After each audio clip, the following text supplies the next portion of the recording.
ile Ramazan ayı bitip bara birinci gün kaldı. Bu fırsattan faydalanmak gerek.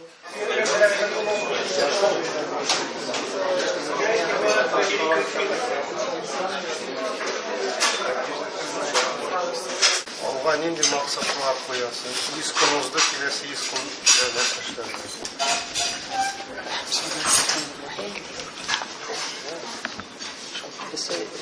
Biz günde bir programımız var. Şu ay devam ediyor.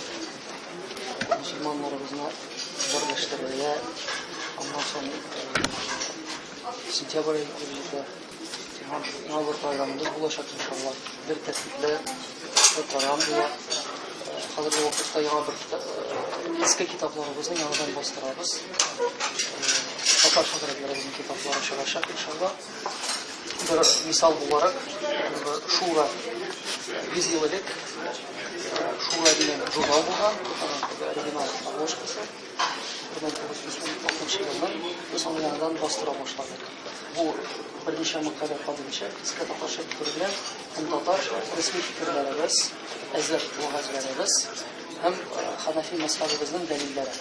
Yani bu jurnal barideki imamlarga verilen jurnal olacak. Yani gelecekte her bir meşakkatımızda bir terkipte vaaz bulurlar. İnşallah etmemeliyiz.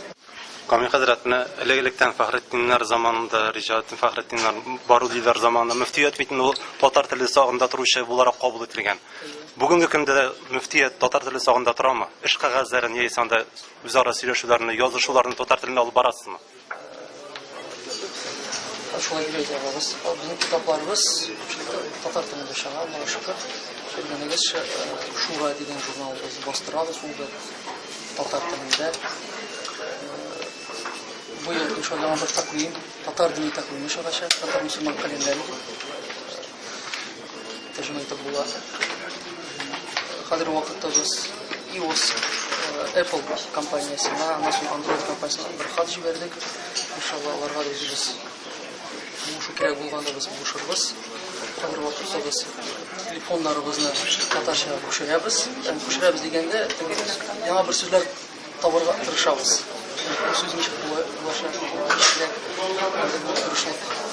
ulaşışımız var Allah'a şükür. Bu şu Tatar tilini saklama maksatından işlenenler de buluyoruz bizde. Allah subhanahu wa ta'ala Kur'an-ı Kerim'de فَخَلَقْنَا شُعُوبًا وَقَبَائِلَ لِتَعَارَفُوا مِنْ سَنَا millet Türk'üm millet olarak yani biz millet olarak varlık etmeyiz. Terimizde var, Kur'an adetleri de var. Allah'ını saklamak gerek.